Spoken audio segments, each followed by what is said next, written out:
আমি হরিজন সম্প্রদায়ের হয়ে দেশবাসীর কাছে, এই বাংলাদেশের প্রশাসনের কাছে, সরকারের কাছে করো হাত জোরে বিনীত করব যে আমাদের এই হরিজন সম্প্রদায় খুব নিরহ সম্প্রদায়।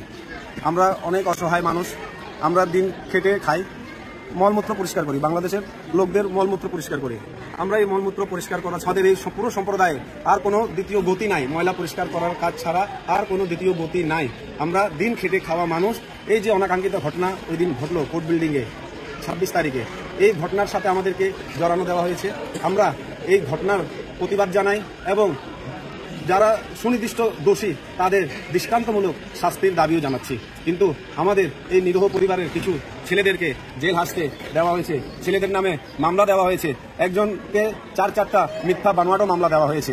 আমি অনুরোধ জানাই সবার কাছে, আপনারা সুষ্ঠু তদন্ত করেন, সুনির্দিষ্ট ব্যক্তিকে চিহ্নিত করেন, আমাদের মতো এই অসহায় গরিব হরিজন সম্প্রদায়ের ছেলেদেরকে মুক্তির একটা পথ তুলে দেন, একটা রেহাই করে দেন, যাতে সেই ছেলেগুলো যাদের পরিবার চালাতো আজকে সেই ছেলেগুলো তার বাসায় নাই, যে পরিবার আজকে না খেয়ে থাকতেছে। কারণ ওই ছেলেগুলো কাজ করে কামাই রোজগার করে দিনে আনি যখন বাসায় ইনকাম দিত তখন তারা চলতে পারত। এখন তাদের সেই পথও বন্ধ হয়ে গেছে।